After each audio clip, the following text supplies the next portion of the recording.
उपाय नहीं है, क्योंकि अस्तित्व मनुष्य के पूर्व है, मनुष्य के पश्चात भी है। मनुष्य तो एक छोटी सी तरंग है उठी सागर में। तरंग कैसे सागर को जान सकेगी? तरंग न थी तब भी सागर था, तरंग न हो जाएगी तब भी सागर होगा। क्षण भर को तरंग है, सागर शाश्वत है। तरंग की सीमा है, और छोर है, सागर का कोई और छोर नहीं, कोई सीमा नहीं। छोटी सी तरंग कैसे समा पाएगी पूरे सागर को अपने ज्ञान में? इठला सकती है, थोड़ी देर बेहोशी में ये भान भी बना सकती है कि जान लिया, लेकिन वो भ्रांति ही सिद्ध होगी। मानो कि पक्षी आकाश में उड़ सकते हैं, लेकिन कितने दूर? आकाश का कोई और छोर है। पक्षियों के पंख आकाश की विराटता को कैसे नाप पाएंगे? जहां तक पक्षी उड़ लेंगे समझेंगे वहीं आकाश का अंत आ गया। पंखों की सामर्थ्य जहां चुक जाती है वहां आकाश का अंत नहीं, सिर्फ पंखों की सामर्थ्य चुक गई है। पक्षी भी इठला सकते हैं कि जान लिया, माप लिया, यात्रा कराए, लेकिन क्या है उस यात्रा का मूल्य? और विराट की तुलना में क्या उसका अर्थ है? मनुष्य भी विचार के पंख से थोड़ा सा जानने की कोशिश करता है, उड़ता है, थोड़ा तड़फड़ाता है। उस तड़फड़ाहट को तुम आकाश का माप लेना मत समझ लेना। उस तड़फड़ाहट की थोड़ी बहुत उपयोगिता हो सकती है, लेकिन अंतिम अर्थों में कोई सार्थकता नहीं। अंश पूर्ण को कभी भी जान नहीं सकता। ये तो ऐसे ही होगा कि जैसे मेरे हाथ मेरे पूरे शरीर को जानने का दावा करें। हाथ कैसे पूरे शरीर को जान सकेंगे? हाथ उतना ही जान सकते हैं जितने में वे हैं, शरीर उनसे बड़ा है। हम इस विराट की तुलना में अणु मात्र भी तो नहीं। ये अणु कैसे परम को जान सकेगा? इसलिए जानने के दावे सिर्फ अज्ञानी करते हैं। ज्ञानी तो एक बात जान पाता है कि ज्ञान संभव नहीं है। ऐसा जानते ही सारी अकड़ खो जाती है, ऐसा जानते ही सारा अहंकार गिर जाता है, और उस निरअहंकार अवस्था में कुछ घटता है जिसे ज्ञान तो नहीं कह सकते, लेकिन जिसे अज्ञान कहना भी गलत होगा। मिस्टर एकहार्ट ने, जर्मनी के एक बहुत बड़े ईसाई फकीर ने, इस घड़ी के संबंध में एक वचन कहा है जो बड़ा स्मरणीय है। उसने कहा है, जब मैंने जान लिया कि मैं कुछ भी नहीं जानता हूं, तत्क्षण एक पर्दा उठ गया। परमात्मा सामने खड़ा था, लेकिन तब मैं मौजूद न था। और एक हार्ट ने कहा, अगर क्षमा करें मुझे और भाषा की भूल चूक ना निकालें, तो मैं कहना चाहूंगा, परमात्मा ने मेरे द्वारा स्वयं को जाना उस क्षण में। जैसे परमात्मा की ऊर्जा बही मुझसे और लौट गई अपने स्रोत में। परमात्मा ने ही परमात्मा को जाना मेरे माध्यम से। तब वे आंखें मेरी न थी, तब उन आंखों में परमात्मा ही देख रहा था। परमात्मा ही देखने वाला था और परमात्मा ही देखा जाने वाला था। मैं तो खो गया था। पूर्ण ही पूर्ण को जान सकेगा। जब तुम मिट जाओगे तब तुम पूर्ण हो जाते हो। जब लहर मिट जाती है तो सागर हो जाती है। उस घड़ी में जानना हो सकता है। अब ये बड़ी उलझन की बात है। जब तक तुम चाहो कि जानना हो जाए तब तक हो ना सकेगा, क्योंकि तुम मौजूद रहोगे।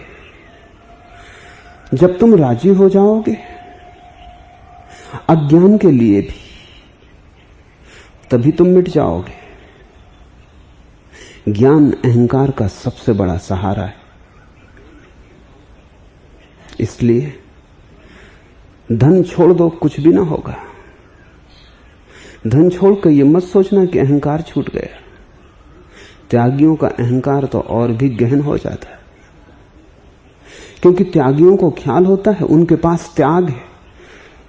तुम्हारे पास तो धन है, ठीकरे, जो आज नहीं कल मौत छीन लेगी। त्यागी को ख्याल होता है उसने ऐसे सिक्के कमा लिए जो मौत के बाद भी उसके साथ जाएंगे। तुम्हारा बैंक बैलेंस यही है, उसका बैंक बैलेंस परलोक में। उसने खाते आगे खोल दिए। और तुम्हारे धन तो चोरी जा सकता है, त्याग की कैसे चोरी करिएगा? तुम्हारे धन का तो दिवाला निकल सकता है, त्यागी का दिवाला कभी नहीं निकलता। उसका धन ज्यादा सूक्ष्म है, न छीना जा सकता है, न चुराया जा सकता है, न बाजार में कोई परिवर्तन हो जाए इससे उसके त्याग के मूल्य में कोई परिवर्तन होता है। उसका अर्थशास्त्र ज्यादा गहरा है। तुम्हारे अर्थशास्त्र की नींव रेत पर रखी होगी, उसके अर्थशास्त्र की नींव चट्टानों पर रखी। इसलिए त्यागी तो धनी से भी ज्यादा अहंकारी हो जाता है। परिवार छोड़ सकते हो, धन छोड़ सकते हो, पद प्रतिष्ठा छोड़ सकते हो, कुछ भी ना होगा जब तक ज्ञान न छोड़ो।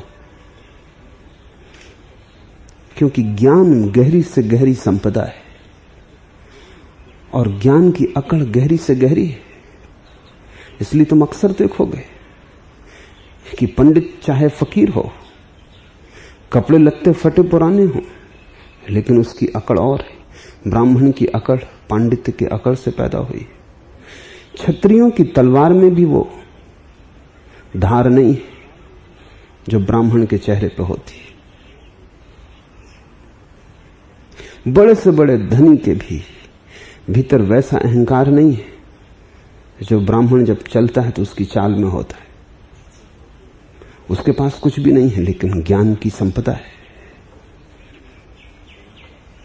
इसलिए मैं देखता हूं कि कभी ये तो हो भी जाए कि पापी पहुंच जाए परमात्मा के पास, लेकिन पंडित कभी नहीं पहुंचता है। पंडित के पहुंचने का उपाय ही नहीं है, क्योंकि उसकी दीवार बड़ी सूक्ष्म है, बड़ी मजबूत है और उसके अहंकार की बड़ी गहनता में छिपी है, जिसको पहचानने के लिए बड़ी प्रगाढ़ और तीव्र आंखें चाहिए। जिसने ज्ञान को छोड़ दिया उसके पास कुछ भी नहीं बचता, वो भीतर खाली हो जाता है। तिजोरी में रखा हुआ धन तो तिजोरी में रखा है, ज्ञान का धन भीतर भरा है। और जब तक तुम ज्ञान से भरे हो तब तक तुम अज्ञानी ही रहोगे, क्योंकि परमात्मा तुम्हारे भीतर न उतर सकेगा। लहर मिटेगी ना तो सागर उतरेगा कैसे? बूंद खोने को राजी ना होगी तो विराट कैसे होगी? तब तुमने क्षुद्र को ही सब कुछ मान लिया और तुम क्षुद्र में ही कैद हो जाओगे। अज्ञान को अनुभव कर लेना ज्ञान का पहला चरण। अज्ञान को भर लेना ज्ञान से और महाअज्ञान में गिर जाना है। उपनिषदों में बड़ा प्यारा वचन है, ऐसा वचन दुनिया के किसी भी शास्त्र में नहीं। उपनिषद कहते हैं अज्ञानी तो भटकते ही हैं अंधकार में, ज्ञानी महाअंधकार में भटक जाते। अज्ञानी का भटकना तो समझ में आ जाता है, हम सभी जानते हैं कि अज्ञानी भटकता है, जो जानता ही नहीं वो भटकेगा ही। लेकिन उपनिषद कहते हैं जिसको भ्रांति है कि जानता हूं, वो महाअंधकार में भटक जाता है। तो अज्ञानी तो छोटे मोटे अंधकार में होते हैं, पुकार लिए जा सकते हैं, प्रकाश से बहुत दूर नहीं, पास ही उनका डेरा है। ज्ञानी बड़ी दूर की यात्रा पर निकल जाता है, सूरज की तरफ पीठ कर लेता है। ज्ञानी यानी पंडित, ज्ञानी यानी प्रज्ञावान नहीं, कोई बुद्ध नहीं, कोई कृष्ण नहीं, पंडित जिसने शब्दों को सीख लिया है, जिसने शास्त्रों को कंठस्थ कर लिया है, जिसने उधार विचारों से अपने को भर लिया है, और अब इस उधार और जूठन पर जिसकी सारी अकड़ है। पहली बात ख्याल में ले लें, अंश अंशी को नहीं जान सकता है, खंड अखंड को नहीं पहचान सकता है। इसका कोई उपाय ही नहीं। उपाय है तो यह कि खंड खुद भी अखंड हो जाए। ईश्वर को जाना नहीं जा सकता, लेकिन ईश्वर हुआ जा सकता है। जानने में तो फासला है, दूरी है। होने में कोई फासला नहीं, कोई दूरी नहीं। तुम ईश्वर होके ही ईश्वर को जान पाओगे। तुम रहते ईश्वर को न जान सकोगे। इसलिए तो ज्ञानियों ने अहम ब्रह्मास्मि की घोषणा की। उस घोषणा में तुम अहम शब्द पर जोर मत देना, उस घोषणा में ब्रह्मास्मि पर जोर है। मैं ब्रह्म हूं, इसका अर्थ ही होता है कि मैं नहीं हूं और ब्रह्म है। अगर तुम इसका ऐसा अर्थ करो कि मैं ब्रह्म हूं, तो तुम भूल में पड़ जाओगे। मैं ब्रह्म हूं इसका अर्थ ही होता है कि अब मैं नहीं हूं, ब्रह्म ही है, इसलिए मैं ब्रह्म हूं। ये मैं के मिटने पर घटती है घटना, ये कोई मैं की उद्घोषणा नहीं है। ईश्वर हुआ जा सकता है, ईश्वर को जाना नहीं जा सकता। तुम अस्तित्व में डूब सकते हो, खो जा सकते हो, तुम अस्तित्व के साथ एक हो जा सकते हो, एक रस। उस एक रसता में ही ज्ञान है, लेकिन तब तुम जानने वाले ना रहोगे और न कोई होगा जिसे तुमने जाना। एक ही बचेगा जो स्वयं को ही जानता है। तुम जा चुके होगे।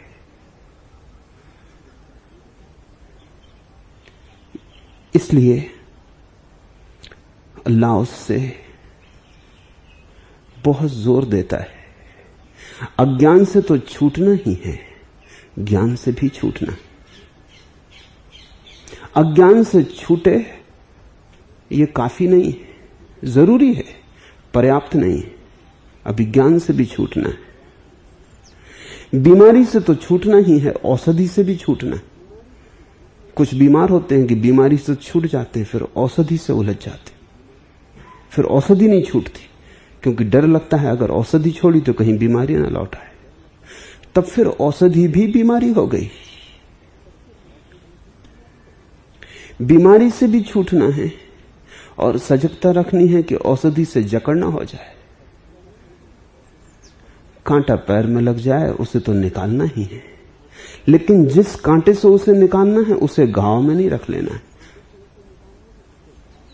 दोनों कांटों को एक साथ ही फेंक देना है। कांटे तो कांटे ही है, गड़ा हुआ कांटा भी कांटा है, और जिस कांटे से तुमने उसे निकाला वो भी कांटा है। दोनों को साथ ही फेंक देना है। अज्ञान तो मिटाना ही है, ज्ञान भी मिटाना है। ज्ञान से अज्ञान निकल जाए, तब तुम ज्ञान से अकर जकड़ जाओ तो तुमने बंधन बदल लिए, बंधन मिटे नहीं। पहले तुम्हारे पास जंजीरें थी, लोहे की थी, अब तुम्हारे पास जंजीरें सोने की हैं, या हो सकता है प्लेटिनम की हो। जंजीरें बदल गई, सुंदर जंजीरें आ गई, बड़ी प्यारी जंजीरें आ गई, कीमती और बहुमूल्य। लेकिन इससे क्या फर्क पड़ता है? तुम्हारा कारागृह कायम रहा। और लोहे की जंजीरों को तो तोड़ने का मन भी होता है, सोने की जंजीरों को तोड़ने का मन भी ना होगा। कारागृह और भी गहन हो गया, मजबूत हो गया। अब तो जंजीरें आभूषण जैसी मालूम पड़ेंगी। अब तुम इसे कारागृह मानोगे ही ना, तुमने बहुत सजा लिया। अज्ञानी अंधकार में रहता है, बेसजे अंधकार में। उसका घर खंडहर जैसा है। और जिनको तुम ज्ञानी कहते हो, उन्होंने घर को ठीक सजा लिया। उनका घर महलों जैसा है जो बड़ा बहुमूल्य है, लेकिन वो घर वही है जिसमें अज्ञानी रहता था, क्योंकि अहंकार में कोई अंतर नहीं पड़ा है, घर बदला नहीं गया है। अज्ञान से तो छूटना ही है, ज्ञान से भी छूटना है, और तब एक अनूठे अज्ञान का जन्म होता है, जहां न ज्ञान न जहां अज्ञान, जहां जानने का दावा ही खो गया होता है। तो न जहां कोई न जानने वाला होता है न जानने वाला होता है, जहां एक विराट शून्य छा जाता है, जहां भीतर कोई विचार की तरंग नहीं उठती, जहां परम मौन हो जाता है, उस मौन के क्षण में ही कोई प्रवेश करता है परमात्मा के मंदिर में। अस्तित्व तभी खोलता है द्वार जब तुम मिट जाते हो। जलालुद्दीन रूमी की बड़ी प्यारी कविता है कि प्रेमी ने प्रेसी के द्वार पर दस्तक दी। भीतर से पूछा गया कौन है? प्रेमी ने कहा मैं तेरा प्रेमी, और भीतर सन्नाटा हो गया, उदास सन्नाटा। उसने बार बार दरवाजा खटखटाया, भीतर से आवाज आई कि अभी तू तैयार नहीं, और द्वार तभी खुल सकते हैं जब तू तैयार हो। लौट जा, तैयार होकर वापस लौट। प्रेमी वर्षों तक पहाड़ों में, जंगलों में, मौन में, शांति में, ध्यान में डूबा रहा। चांद उगे गए, दिन रातें, महीने, वर्ष बीते, और तब एक दिन प्रेमी वापस लौटा, द्वार पर दस्तक दी। फिर वही सवाल, कौन है? इस बार उसने कहा तू ही है, मैं नहीं। द्वार खुल गए। जिस दिन भी तुम कह सकोगे अस्तित्व के द्वार पर जाकर तू ही है, मैं नहीं, उस दिन द्वार खुले ही हैं। अगर ठीक से समझो तो द्वार कभी बंद ही न थे, तुम्हारे मैंने ही द्वार बंद किए थे। पर्दा परमात्मा पर नहीं पड़ा है, पर्दा तुम्हारी आंख पर पड़ा है। परमात्मा पर से पर्दा नहीं उठाना है, नहीं तो एक आदमी उठा देता और सब दर्शन कर लेते। बुद्ध उठा देते, महावीर उठा देते, कृष्ण उठा देते, और बाकी अपने जगह खड़े खड़े दर्शन कर लेते। पर्दा अगर परमात्मा पे पड़ा होता तो एक बार उठ जाता, बात खत्म हो गई। पर्दा हर आदमी की आंख पर पड़ा है, इसलिए बुद्ध कितना ही पर्दा उठाएं तुम्हारी आंख से ना उठेगा। महावीर कितना ही उठाएं तुमसे ना उठेगा। महावीर उठाएंगे तो उनका ही पर्दा उठेगा, तुम उठाओगे तो तुम्हारा उठेगा। द्वार बंद नहीं है, तुम्हारे मैं की ही एक दीवार है जिसमें तुम ही गिरे हो। और ज्ञान तुम्हारे मैं को बड़ी गहरी शक्ति देता है। अज्ञान में तो तुम कपते हो, ज्ञान में तुम अकड़ जाते हो। जैसे ही तुम्हें लगता है मैं जानता हूं, वैसे ही तुम्हारा भय खो जाता है। जैसे ही तुम्हें लगता है मैं जानता हूं, वैसे ही तुम कुछ और हो गए। इसे भी छोड़ देना है, अन्यथा तुम ज्ञान से जकड़े रहोगे। ज्ञान तुम्हारा बंधन हो जाएगा, और ज्ञान तो वही है जो मुक्त करे। तो जो ज्ञान बंधन बना ले वो अज्ञान से बदतर है। ये पहली बात। दूसरी बात ख्याल में रख लेनी जरूरी है कि जिसे हम ज्ञान कहते हैं वो है क्या? वस्तुतः वो ज्ञान है या कि ज्ञान का धोखा है? ऐसा समझो कि अंतरिक्ष की यात्रा पर तुम्हें मंगल ग्रह का एक यात्री मिल जाए और तुमसे पूछे कहां रहते हो, और तुम कहो कोरेगांव पार्क, और वो पूछे कभी सुना नहीं, कहां है ये कोरेगांव पार्क, और तुम कहो पूना, और वो कहे कि ये तो एक उलझन को तुम दूसरी उलझन से सुलझाते हो, कहां है पूना, और तुम कहो महाराष्ट्र। वो पूछे कहां है महाराष्ट्र, तुम कहो भारत, और वो कहे कहां है भारत, और तुम कहो पृथ्वी पर। वो पूछे कहां है पृथ्वी, और तुम कहो कि सौर परिवार में। पर वो कहे कि तुम बात का हल नहीं कर रहे हो, तुम उत्तर नहीं दे रहे हो। मैं पूछता हूं आ, तुम बताते हो बा। जब मैं पूछता हूं बा तो पता चलता है, वो भी तुम्हें पता नहीं, तब तुम बताते हो सा। तुम एक अनजान को दूसरे अनजान से हल कर रहे हो। तुम्हें किसी का भी पता नहीं, क्योंकि जैसे उसका सवाल उठता है तुम फिर पीछे कहीं और हट जाते हो। तुम कहते हो महाराष्ट्र, भारत, सौर परिवार। कहां है सौर परिवार? अगर पूछने वाला पूछता ही जाए तो एक घड़ी ऐसी आ जाएगी जब तुम्हें कहना पड़ेगा पता नहीं। और जब आखिरी बात पता नहीं है तो पहली बात जिसको तुम आखिरी से हल करना चाहते थे वो कैसे पता हो सकती? वैज्ञानिकों में एक मजाक चलता रहा है। एडिंगटन ने अपनी किताबों में उस मजाक की चर्चा की है, और वो ये है कि वैज्ञानिक से अगर पूछो कि व्हाट इज मैटर, पदार्थ क्या है, तो वो कहता है नॉट माइंड। पदार्थ परिभाषा तो वो कहता है जो मन नहीं, और पूछो मन क्या है तो वो कहता है जो पदार्थ नहीं। पर ज्ञान कहां है? हम पूछते हैं एक बात, तुम दूसरे अज्ञान पर हट जाते हो। हम पूछते हैं मन क्या है, तुम कहते हो पदार्थ नहीं। स्वभावतः सवाल उठता है कि पदार्थ क्या है जिसको तुम मन को समझाने के लिए उपयोग में ला रहे हो। तुम तत्क्षण कहते हो जो मन नहीं। जानते तुम दोनों को नहीं। एक अज्ञान से तुम दूसरे अज्ञान को छिपाने की कोशिश कर रहे हो। हमारा सारा ज्ञान ऐसा है, काम चलाऊ है, यूटिलिटेरियन है, उसकी उपयोगिता है, लेकिन उसकी सार्थकता क्या है? हम जानते क्या है? छोटी छोटी बातें भी तो हमें पता नहीं। D.H. लॉरेंस से एक छोटे से बच्चे ने पूछा कि वृक्ष हरे क्यों, और लॉरेंस ने लिखा कि मेरा सारा ज्ञान मिट्टी में गिर गया। वृक्ष हरे क्यों? कुछ उत्तर न सूझा। लॉरेंस बहुत ईमानदार आदमी। बच्चे तो तुमसे भी ऐसे सवाल पूछते हैं जिनको बड़े बड़े दार्शनिक जवाब नहीं दे सकते, लेकिन तुम उनका मुंह बंद करने की कोशिश करते हो, क्योंकि तुम ये मानने में डरोगे कि बच्चे के सामने तुम कहो कि मैं अज्ञानी हूं, मुझे पता नहीं। हर बाप बच्चे का मुंह बंद करता है। वो कहता है जब बड़े हो जाओगे तब जान लोगे, और खुद को भी पता नहीं है, बड़ा वो हो गया है। और जब तक बच्चा बड़ा होगा जान नहीं पाएगा, लेकिन उसके बच्चे पैदा हो जाएंगे जो जान लेने लगेंगे। वो उनसे कहेगा जब बड़े हो जाओगे तब जान लोगे। D.H. लॉरेंस ईमानदार आदमी है। उसने कहा कि वृक्ष हरे क्यों है? मुझे पता नहीं। वृक्ष हरे हैं क्योंकि हरे। मुझे पता नहीं। तुम्हें पता है वृक्ष हरे क्यों?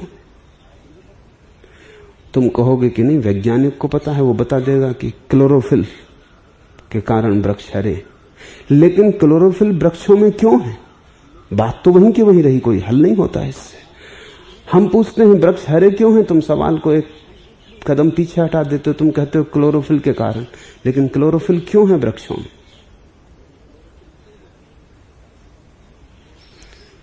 जरी तुम ज्ञान को पूछते चले जाओ 2-4 कदम, और पाओगे अज्ञान आ गया।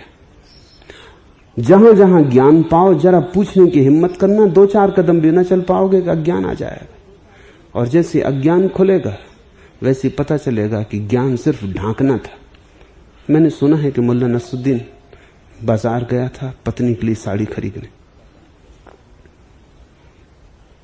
पत्नी भी चकित थी, क्योंकि पैसे उसके पास न थे, पर ईद करीब आ गई थी और कुछ भेंट वो देना चाहता था। खाली जेब चलने लगा तो पत्नी ने पूछी खाली जेब? उसने कहा घबरा मत, हर चीज में से रास्ता है। पत्नी ने कहा होगा, साथ गई।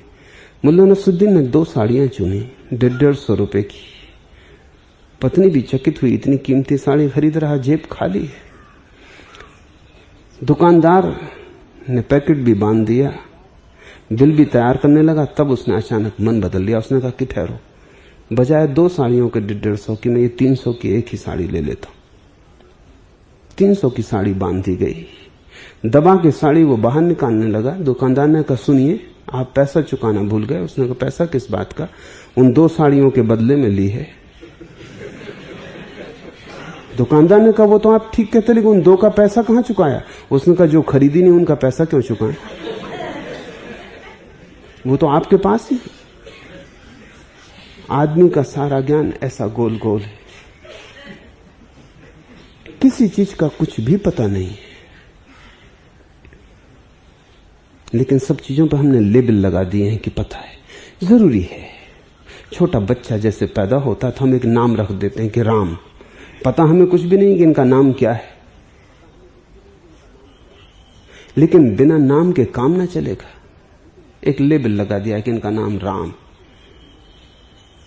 और हम उन्हें राम कहने लगे। उन्होंने भी सुना, वो भी अपने को राम मानने लगे। अब रास्ते पे कोई गाली दे देता राम को, झगड़ा करने को खड़े हो जाते। जो बिना नाम के आया था, जिसका कोई नाम नहीं था, न किसी को पता है, काम चलाओ एक नाम चिपका दिया है ऊपर से। नहीं तो मुश्किल पड़ेगी, घर में 10 बच्चे हैं, किसको बुलाइएगा? और फिर इतनी बड़ी दुनिया है, अगर सब लोग बिना नाम के घूम रहे हो तो बड़ी अड़चन आ जाएगी। तो झूठा नाम भी बड़ा काम का है।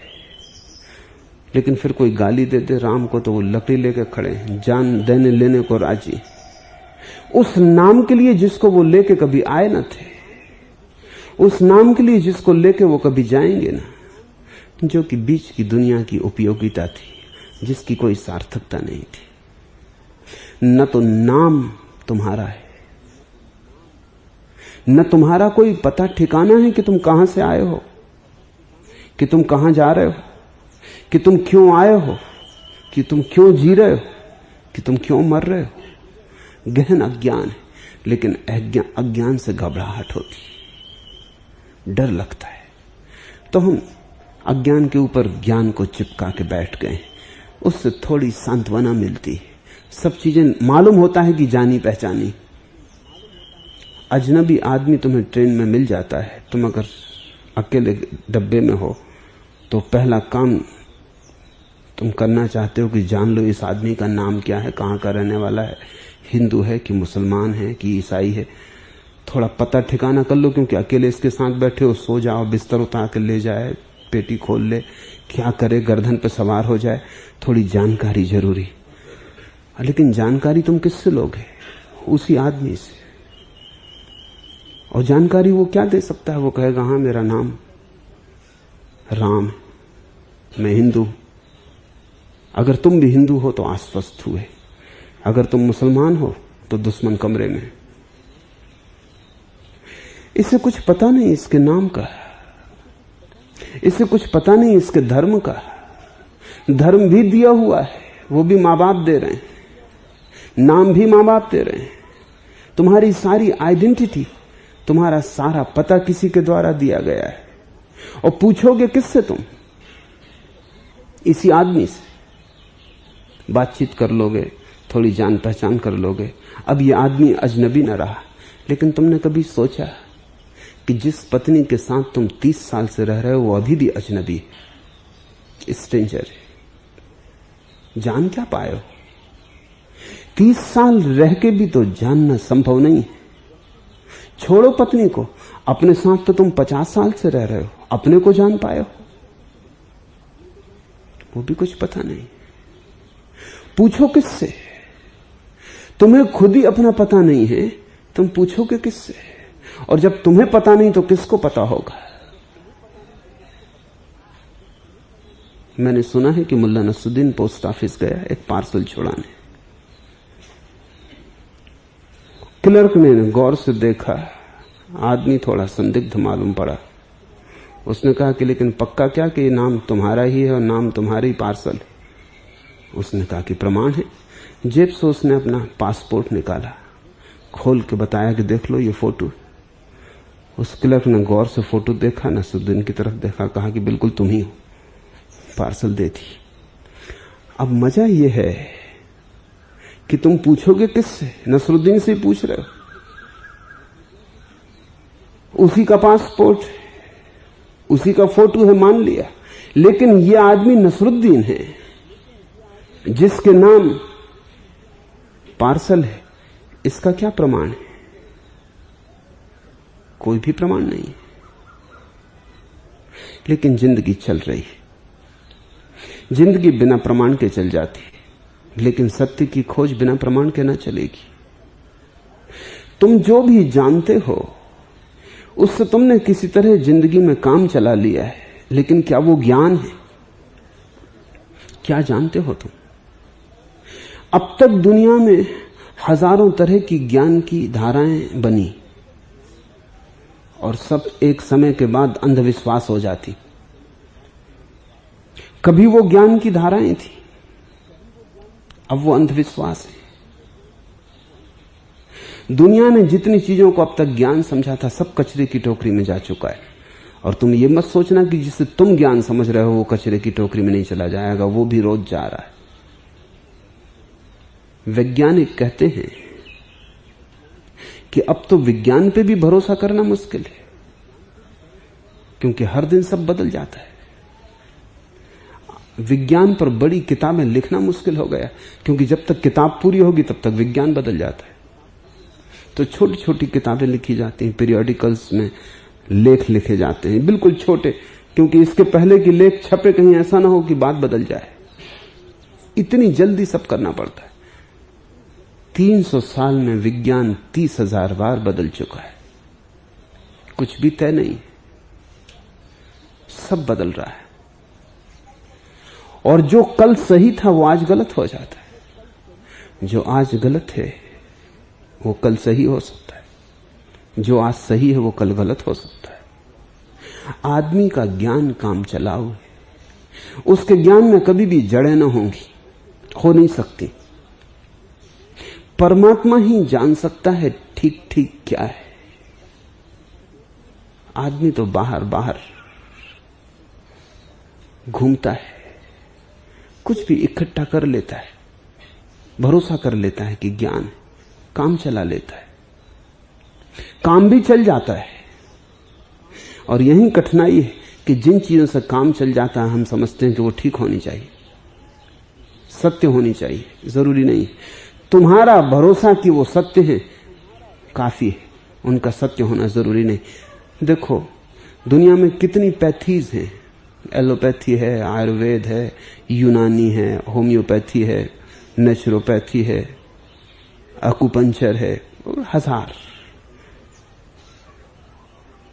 कौन ठीक है? अब तो वैज्ञानिक भी संदिग्ध हो गए हैं कि कुछ साफ मामला नहीं है कौन ठीक है, क्योंकि सभी इलाजों से मरीज ठीक होते पाए जाते और करीब करीब अनुपात बराबर है। इस बात को देख के कि होम्योपैथी से भी मरीज ठीक हो जाता है, एलोपैथी से भी ठीक हो जाता है, आयुर्वेद से भी ठीक हो जाता है। मरीज बड़े अनूठे, कोई एक सिद्धांत को मान के नहीं चलते मालूम होता है। बीमारी भी बड़ी अजीब है। तो पश्चिम में बहुत सी प्रयोग किए गए जिसको वो प्लेसबो कहते। एक मरीज को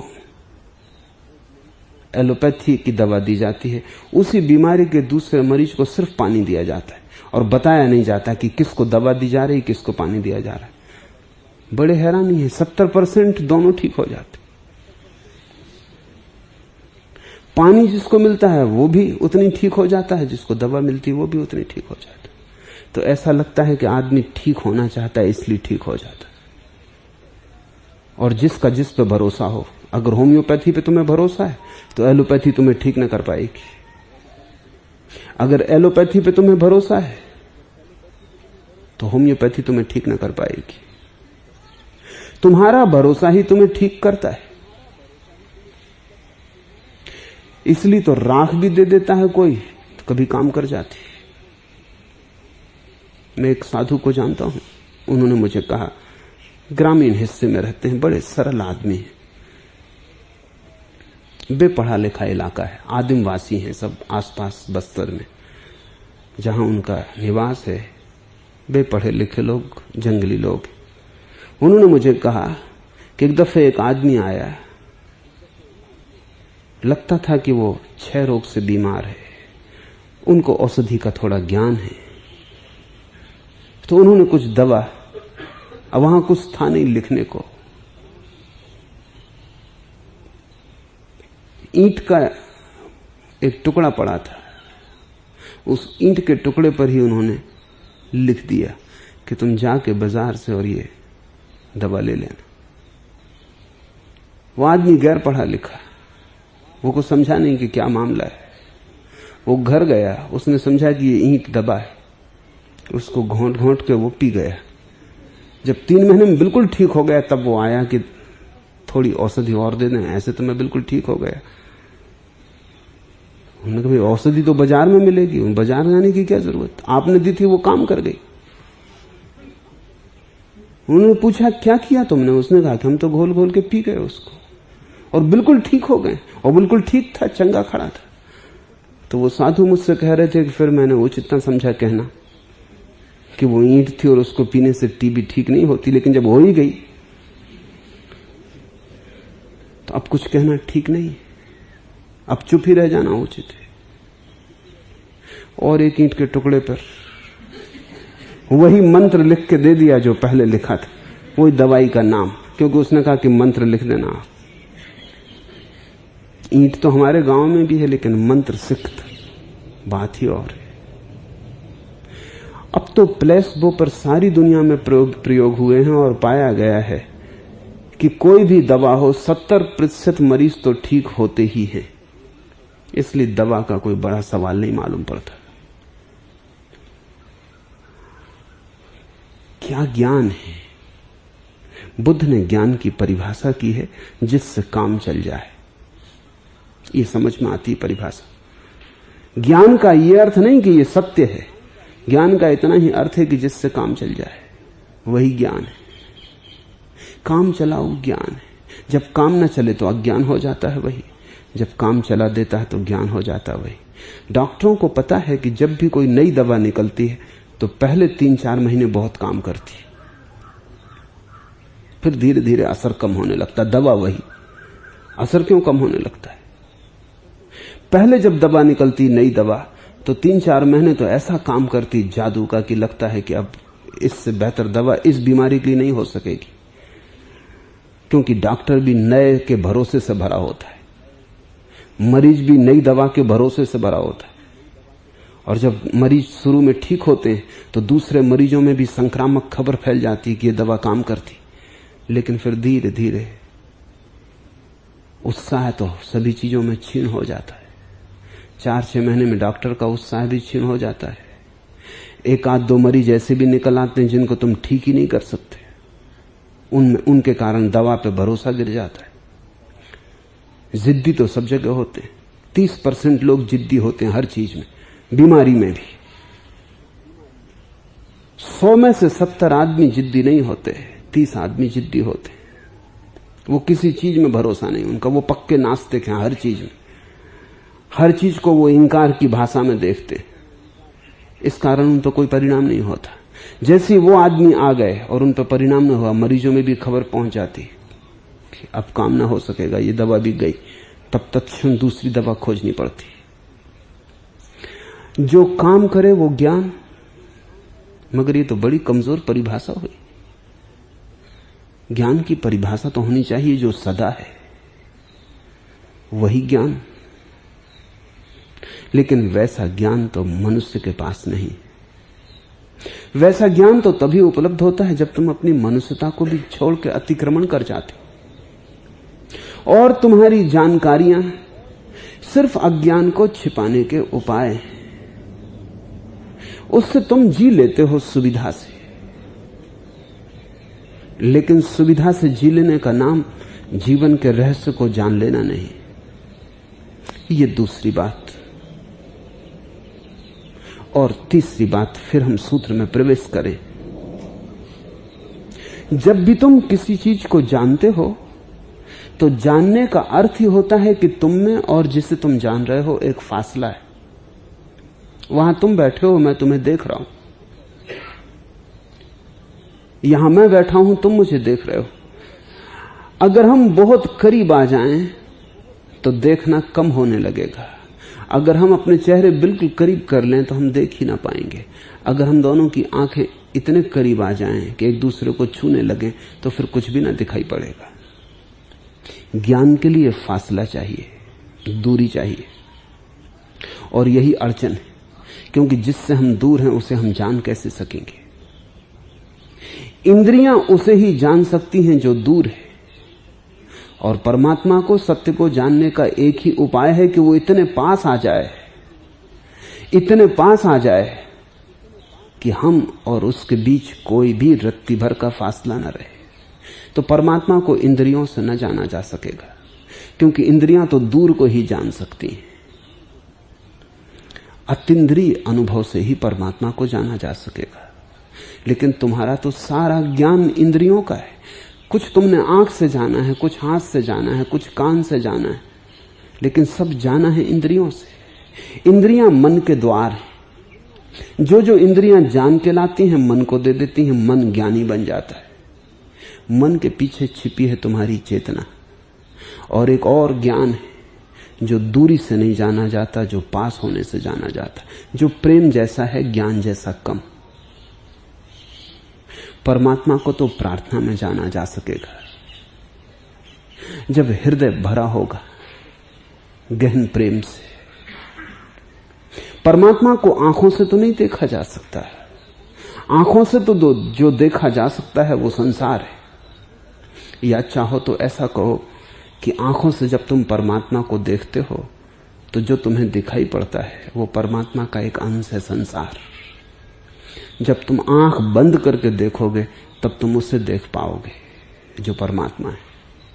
जब तुम सारी इंद्रियों को बंद करके देखोगे तब तुम उसे जान पाओगे जो परमात्मा है, क्योंकि इंद्रियों के बंद होते ही मन का व्यापार बंद हो जाता है।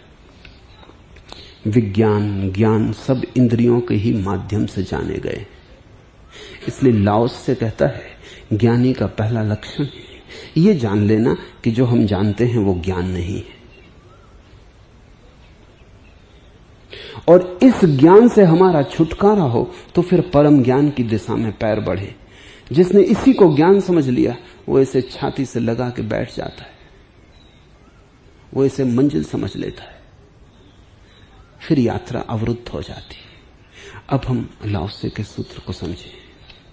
जो जानता है कि मैं नहीं जानता हूं वह सर्वश्रेष्ठ है।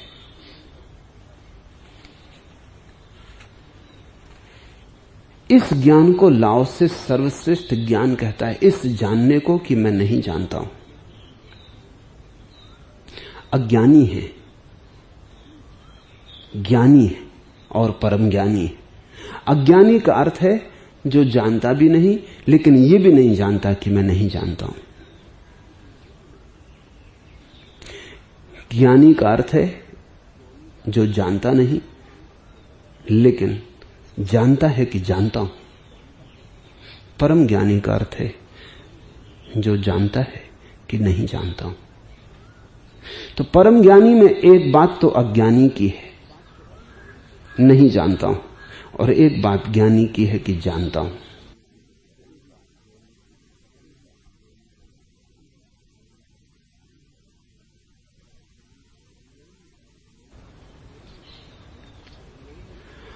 अज्ञानी और ज्ञानी दोनों के पार हो जाता है परम ज्ञानी।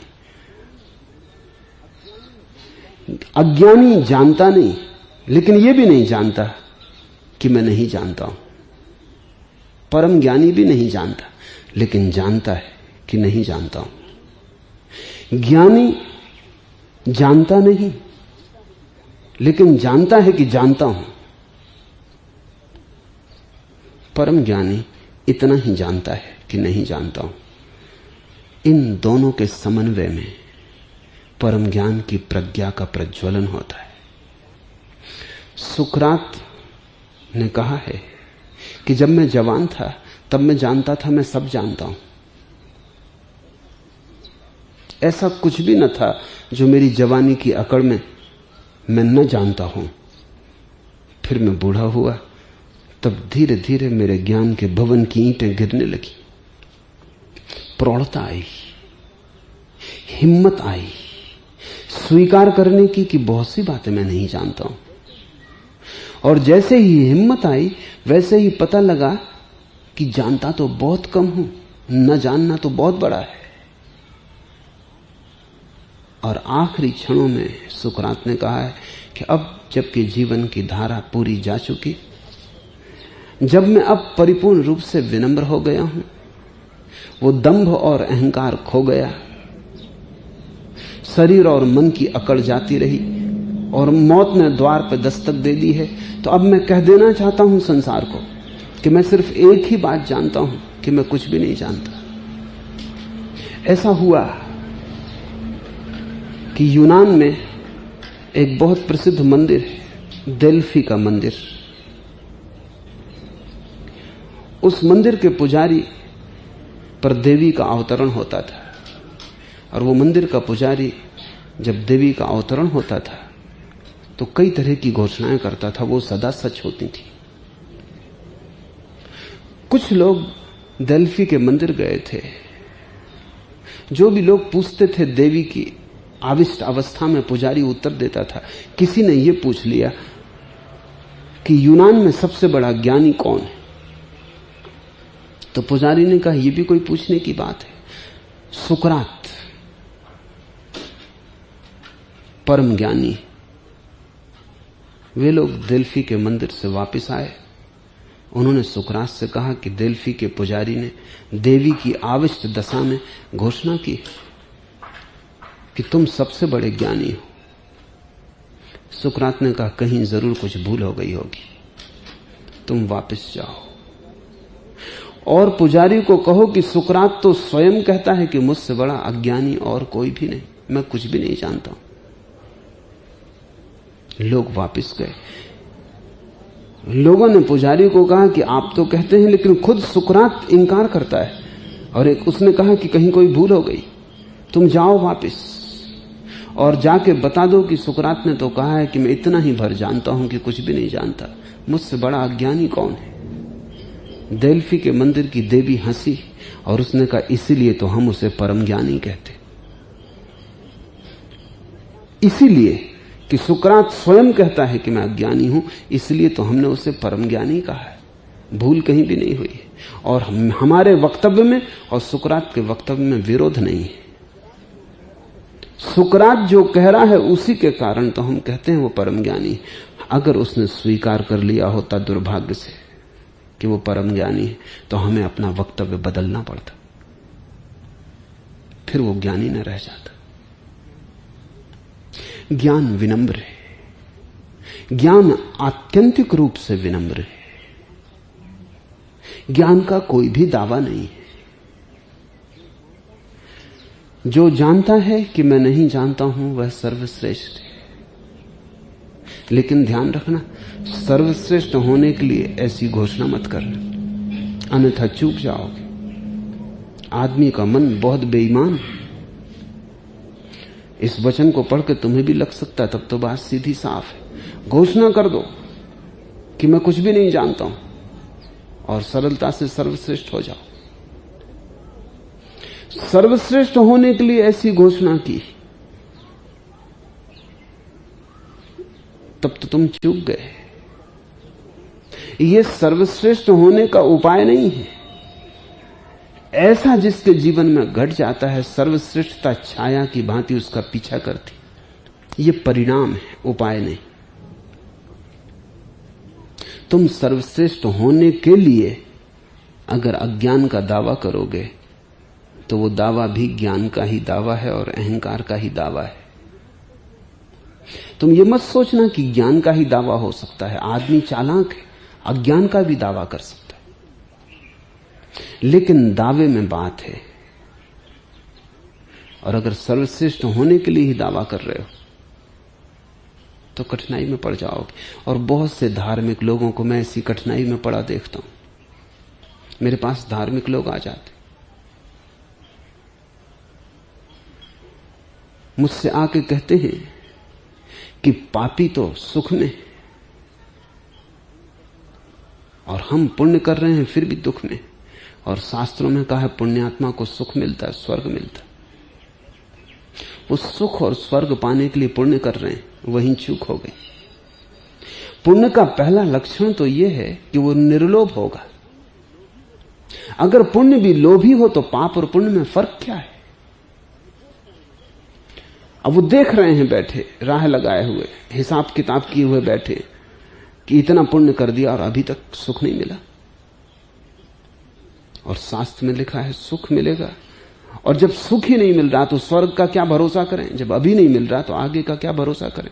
मिले ना मिले, कोई लौट के बताता भी तो नहीं। कहीं ऐसा ना हो कि पाप से भी चूक जाएं, पुण्य करके फिजूल समय गंवाएं और कुछ भी ना मिले, और उनको दिख रहा है कि पापी को सुख मिल रहा है। इसे थोड़ा समझें। जब किसी को दिखाई पड़ता है कि पापी को सुख मिल रहा है, तब वो पुण्य के द्वारा ऐसा ही सुख चाहता है जैसा पापी को पाप के द्वारा मिल रहा है। पुण्यात्मा को तो दिखाई पड़ेगा कि पापी दुखी है। पुण्यात्मा को कभी दिखाई ही नहीं पड़ सकता कि पापी और सुखी हो सकता है, यह असंभव है। सिर्फ पापी मन को ही दिखाई पड़ता है कि पापी सुखी। यही तुम्हारा सुख है, यही तुम्हारी सुख की परिभाषा है, यही तुम चाहते हो। तुम भी चाहते हो कि धन का अंबार लग जाए। कुछ हिम्मतवर हैं, वो चोरी करके और तस्करी करके कर रहे हैं।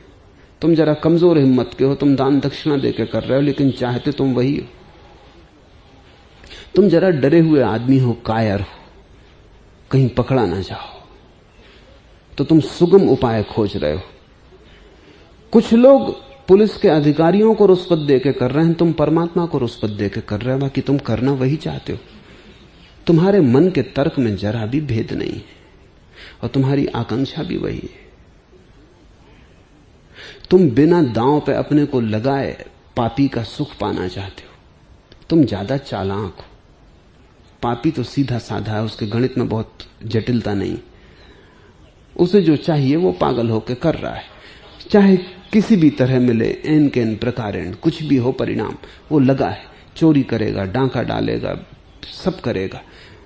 वो कम से कम हिम्मतवर है, वो जो चाहता है उसे करने की सीधी कोशिश कर रहा है। तुम बेईमान हो और तुम चालाक हो। तुम जेब भी काटना चाहते हो और दूसरे के जेब में हाथ भी नहीं डालना चाहते।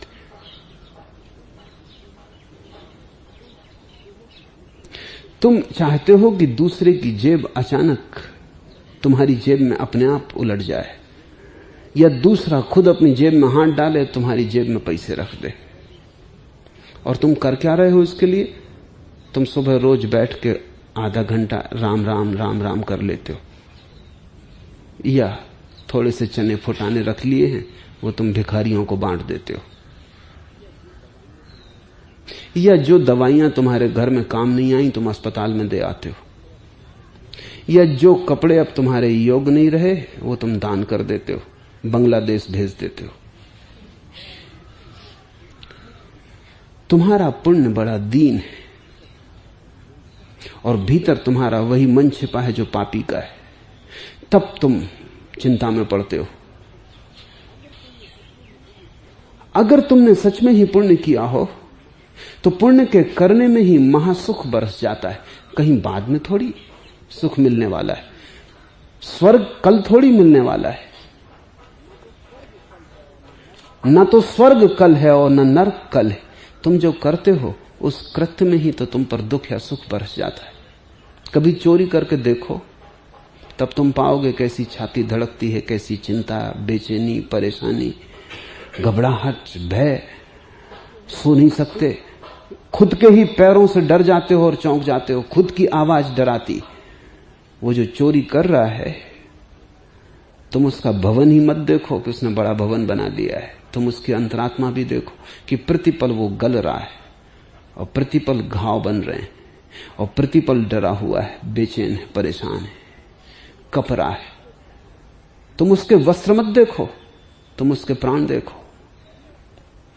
तुम उसके पास धन मत देखो, तुम उसकी भीतर की दशा देखो। तब तुम पाओगे वो महा दुख में, नरक उसे मिल रहा है। लेकिन जिसने सच में ही दान दिया है, और दान का अर्थ है किसी लोभ के कारण नहीं, क्योंकि लोभ अगर दान में हो तो दान कैसे होगा? तब तो सौदा होगा। और जिन्होंने शास्त्रों में तुम्हें वचन दिया है कि यहां 1 पैसा दो और 1 करोड़ गुना स्वर्ग में पाओगे, वो बेईमान है। और वो तुम्हारा मन जानते हैं, तुम्हारे शोषण का उनने उपाय किया है। तुम इससे कम में दोगे भी नहीं। तुम थोड़ा सोचो भी तो, जुआरी भी इतना नहीं पाता कि 1 पैसा लगाए 1 करोड़ गुना पाए। तुम्हारी आकांक्षा बड़ी भयंकर है। 1 पैसा दे के 1 करोड़ गुना तुम वहां पाना चाहते हो। काशी में और प्रयाग के पंडे तुम्हें शोषण कर रहे हैं, इसीलिए तुम्हारे लोभ का शोषण है। तुम चोर हो क्योंकि 1 पैसा देख के 1 करोड़ गुना पाना चोरी की आकांक्षा है। इसलिए तुम्हें दूसरे चोर मिल जाएंगे जो तुमसे ज्यादा कुशल हैं, तुम्हारा शोषण करेंगे। अगर तुम बेईमान नहीं हो तो तुम्हें कोई बेईमान नहीं मिल सकता। अगर तुम चोर नहीं हो तो तुम्हारी चोरी नहीं की जा सकती। अगर तुम लोभी नहीं हो तो तुम्हारा शोषण नहीं किया जा सकता। एक आदमी कुछ दिन पहले मेरे पास आया और उसने कहा, एक साधु मुझे धोखा दे गया। वो बड़ा नाराज था, साधुओं के बड़े खिलाफ था। क्या धोखा दिया उसने? उसने कहा कि उसने पहले तो पता नहीं क्या किया कि 1 नोट के 2 नोट बना दिए,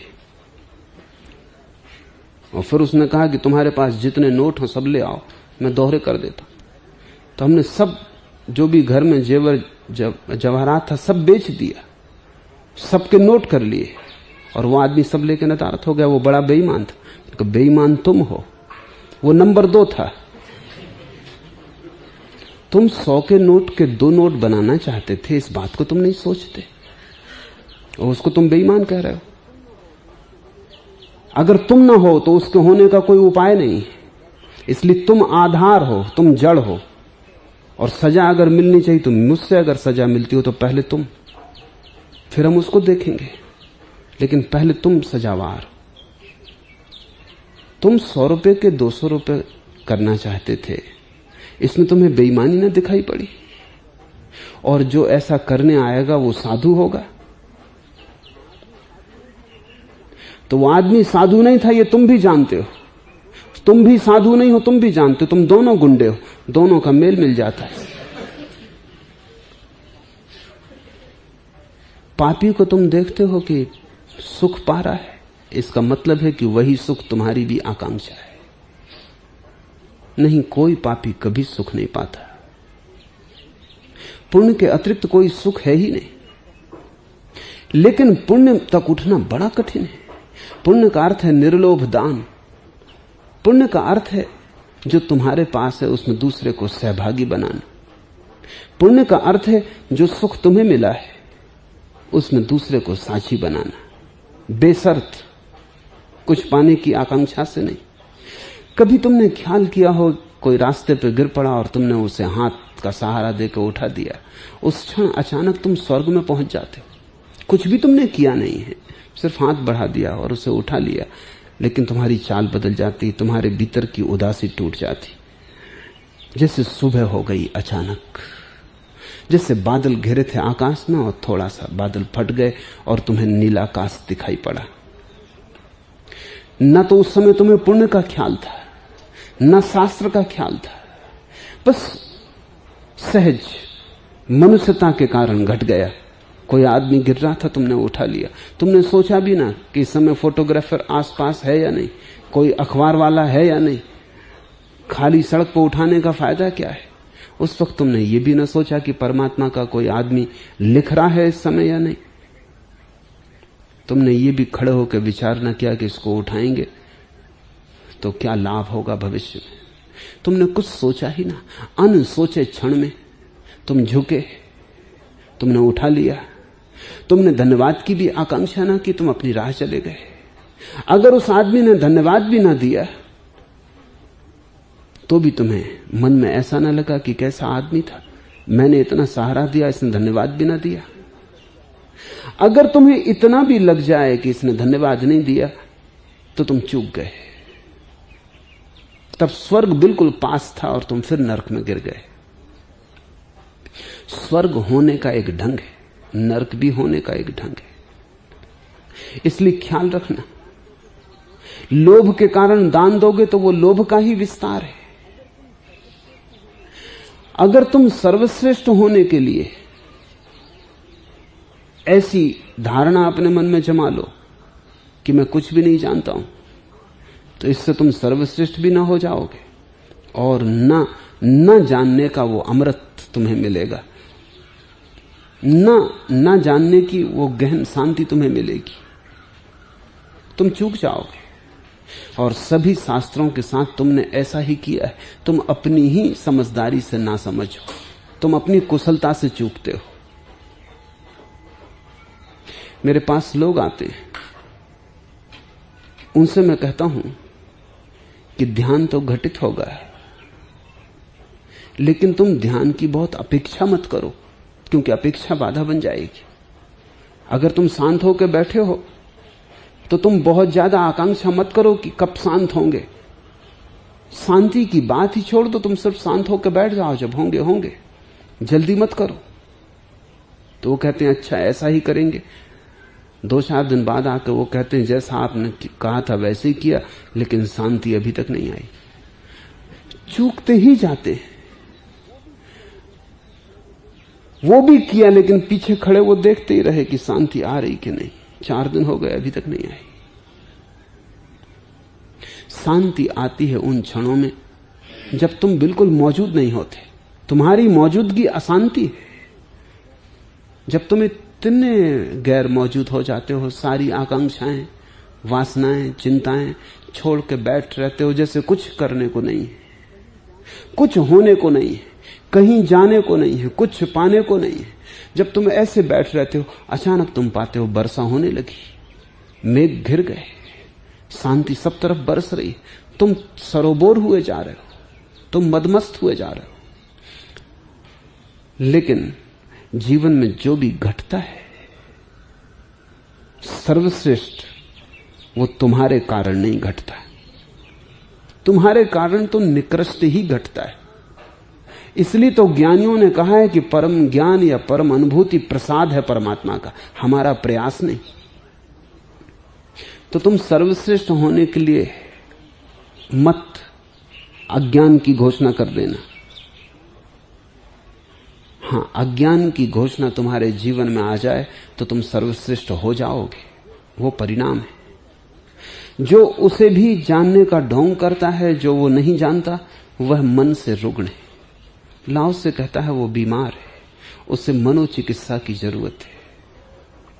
तुम अगर इसको सोचोगे तो तुम पाओगे तब तो करीब करीब हर आदमी मन से बीमार है, क्योंकि ऐसा आदमी मुश्किल ही है पाना जो सीधा सीधा कह सके मैं नहीं जानता।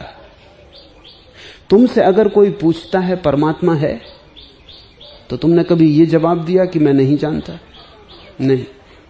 या तो तुमने कहा नहीं है, अगर तुम नास्तिक हो, कम्युनिस्ट हो, तो तुमने कहा नहीं है, वो भी ज्ञान का दावा है कि मुझे पता है नहीं है। या तुमने कहा है, वो भी ज्ञान का दावा है, लेकिन कभी तुम्हारे मन से सीधी साफ बात उठी कि मुझे पता नहीं, जो कि असलियत है।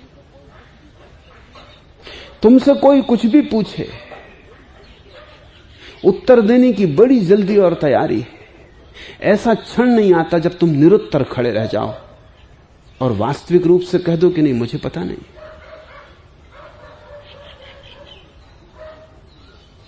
मुल्ला नसरुद्दीन से एक आदमी ने आके कहा कि मैं गुरु की तलाश में, और कई गुरुओं के पास गया, लेकिन कुछ पाया नहीं, कुछ है नहीं उनमें।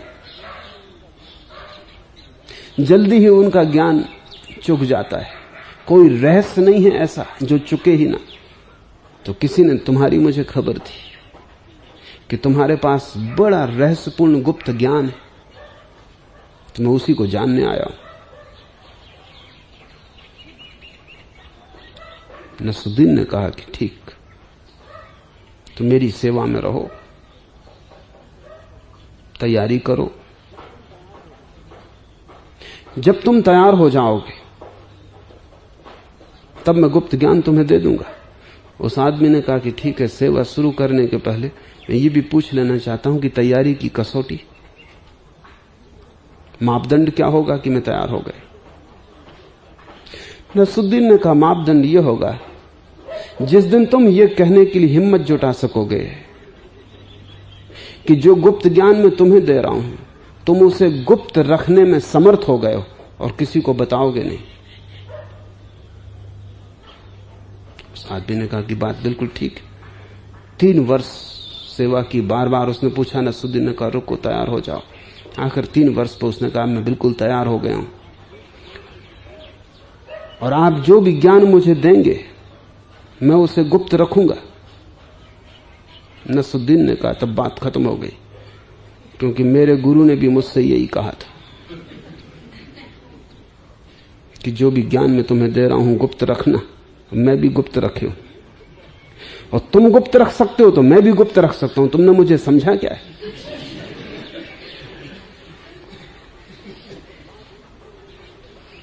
और अब जब बात उठी गई तो मैं तुम्हें बता दूं कि मेरे गुरु के गुरु ने भी यही कहा था, और मेरे गुरु ने भी मुझे कभी बताया नहीं। ऐसा सदा से चला आया है, और तुमको भी मैंने बताया नहीं, लेकिन इससे घबराने की कोई जरूरत नहीं। तुम इससे खोज सकते हो, बताने की कोई आवश्यकता ही नहीं। गुप्त ज्ञान चल रहे हैं, न तुम्हें पता है, न तुम्हारे गुरु को पता है, न तुम्हारे शिष्य को पता है। पता होना बड़ा कठिन है, इतना आसान नहीं है, लेकिन दावेदारी बहुत आसान है। तुम भी बताना चाहोगे, कोई पूछ भर ले, तुम प्यासे तड़फ रहे हो, चारों तरफ घूम रहे हो कि कोई मिल भर जाए जो पूछ ले तुमसे कुछ, और तुम बता दो। एक बड़े मनोवैज्ञानिक के संबंध में मैंने सुना है कि वो एक बड़े अमीर आदमी की चिकित्सा कर रहा था, मनोविश्लेषण कर रहा था। एक दिन अमीर आदमी को आने में देर हो गई, कोई 5-10 मिनट देर से पहुंचा। उस मनोचिकित्सक ने बड़ी नाराजगी से कहा कि सुनो, अगर तुम ना आए होते 5 मिनट और, तो मैंने तुम्हारे बिना ही शुरू कर दिया होता। आदमी इतना ज्यादा बताने को उत्सुक है कि तुम इसकी फिक्र ही नहीं करते कि दूसरा आदमी सुनने को मौजूद भी है। जब तुम लोगों से बात करते हो तब दूसरा अक्सर मौजूद नहीं होता, भागने की तैयारी में होता है, लेकिन तुम बताने के लिए पकड़े रखते हो उसको। और जिन चीजों का तुम्हें कोई भी पता नहीं है, क्या पता है? ईश्वर का पता है, मोक्ष का पता है, स्वर्ग नरक का पता है, पाप पुण्य का पता है, शुभ अशुभ का पता है, जीवन मृत्यु का पता है, क्या पता है? लेकिन सबको तुम ऐसा मान के चलते हो कि पता है। थोड़ा जांच परख करो। गुरजीएफ के पास जब रूस का एक बहुत बड़ा विचारक ऑस्पेंस्की गया, और ऑस्पेंस्की ने बड़ी ऊंची किताबें लिखी थी। एक किताब तो उसकी अनूठी है, मनुष्य जाति के पूरे इतिहास में अगर 5 किताबों के नाम मुझे लेने को कहा जाए तो एक उसकी किताब का नाम लूंगा। उसकी किताब है टर्शियम आर्गानम, बड़ी अनूठी गणित और दर्शन की किताब है। कभी 1000 साल में एक आध वैसी किताब पैदा होती। तो आदमी जग जाहिर था, और गुरजीएफ को कोई भी नहीं जानता था। गुरजीएफ एक साधारण फकीर था। जब ऑस्पेंस्की गया तब यह किताब प्रसिद्ध हो चुकी थी, छप चुकी थी। गुरजीएफ से ऑस्पेंस्की ने कहा कि मैं कुछ पूछने आया हूं। गुरजीएफ ने कहा बताऊंगा, लेकिन पहले ये कोरा कागज हाथ में ले लो, बगल के कमरे में चले जाओ, और इस पे एक फेहरिस्त बना दो। एक तरफ लिख दो जो तुम जानते हो, और दूसरी तरफ लिख दो जो तुम नहीं जानते हो, क्योंकि तुम बड़े ज्ञानी, तुम्हारी किताब मैंने देखी, तुम शब्दों के संबंध में बड़े कुशल हो। तो तुम साफ खुद ही लिख दो कि जो तुम जानते हो उसकी हम कभी चर्चा ना करेंगे। जब तुम जानते ही हो बात खत्म हो गई। और साफ साफ लिख दो जो तुम नहीं जानते हो, बस उसकी मैं तुमसे चर्चा करूंगा। ऑस्पेंस्की ने लिखा है कि मेरी जिंदगी में इतना कठिन क्षण कभी आया ही न था। उस कागज को लेकर मैं कमरे में चला गया, और सर्दी के दिन थे, बर्फ पड़ रही थी, और मेरे माथे से पसीना चूने लगा। कलम उठाऊं, समझ में ना आए कि क्या लिखूं, क्या जानता हूं। इस गुरजीएफ ने तो मुसीबत में डाल दिया। बहुत बार कोशिश की कि हां ये मैं जानता हूं, लेकिन जब लिखने गया तब मुझे साफ हो गया कि जानता तो ये भी मैं नहीं हूं। उधार है सब जानकारी, दूसरों से सीख ली है, अपना तो कोई भी अनुभव नहीं। घड़ी भर बाद आके कोरा कागज गुरजीएफ को दे दिया, और कहा कुछ भी नहीं जानता हूं, आप शुरू कर सकते हैं। और गुरजेफ ने आस्पेंस्की को और ही ढंग का आदमी बना दिया, एक अनूठा ही आदमी बना दिया, उसका सारा जीवन रूपांतरित कर दिया। लेकिन उस रूपांतरण की बुनियाद रखी है आस्पेंस्की के स्वीकार में कि मैं कुछ भी नहीं जानता हूं। और बड़ा कठिन रहा होगा आस्पेंस्की जैसे जग जाहिर व्यक्ति को, जिसको लोग ज्ञानी समझते थे, उसे यह लिखना निश्चित ही मुश्किल पड़ा होगा, यह कहना मुश्किल पड़ा होगा कि मैं कुछ भी नहीं जानता हूं। जिस दिन तुम कह सकते हो कि मैं कुछ भी नहीं जानता हूं, तुम कोरे कागज की तरह हो जाते हो। और अब इस कोरे कागज पे कुछ लिखा जा सकता है। जो उसे भी जानने का ढोंग करता है जो वो नहीं जानता, वह मन से रुग्ण है, वो बीमार है, उसके इलाज की जरूरत है। इस अर्थ में सभी लोग बीमार हैं, क्योंकि तुमने सभी ने दावे किए हैं उन बातों को जानने के जिन्हें तुम बिल्कुल नहीं जानते। और जो रुग्ण मानसिकता को रुग्ण मानसिकता की तरह पहचानता है, वह मन से रुग्ण नहीं। लेकिन अगर तुम पहचान लो अपनी इस रुग्ण दशा को, तो तुम स्वस्थ होने शुरू हो गए। जिस आदमी को समझ में आ जाए कि मैं जानता तो नहीं हूं लेकिन दावा करता हूं, उसका सुधार शुरू ही हो गया। वो यात्रा पे चल पड़ा, उसकी बदलाहट निकट है, उसका इलाज प्रारंभ हो गया, उसके जीवन में औषधि आ गई। ऐसा ही जैसे रात सपने में अगर तुम्हें पता चल जाए कि यह सपना है तो नींद टूट जाती।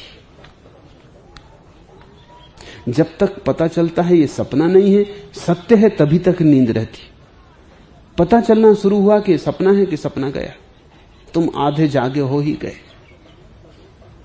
ठीक ऐसे ही अगर मन के रोग तुम्हें पहचान में आ जाएं, और ये बड़ा से बड़ा रोग है, मनुष्यता ज्ञान से बिल्कुल विक्षिप्त हो गई है,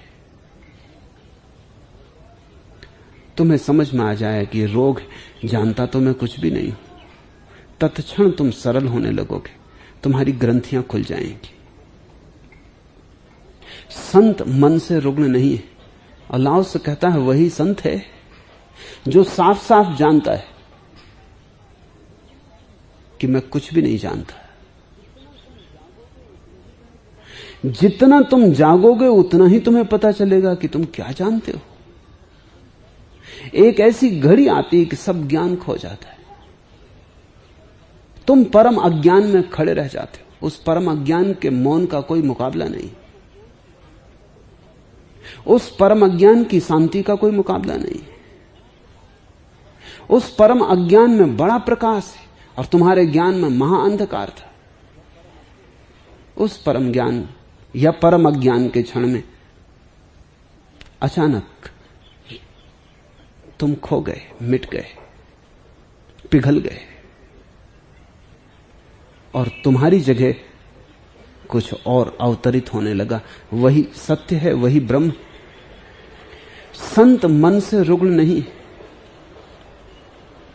क्योंकि वह रुग्ण मानसिकता को रुग्ण मानसिकता की तरह पहचानते हैं, इसलिए मन से रुग्ण नहीं। बड़ी अनूठी क्रांति घटित होती है अगर तुम अपनी स्थिति को ठीक ठीक पहचान लो।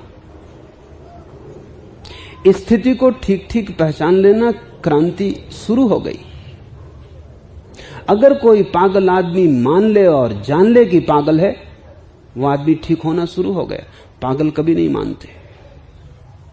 पागल खाने में जाके तुम देखो, कोई पागल मानने को राजी नहीं हो सकता कि वो पागल है।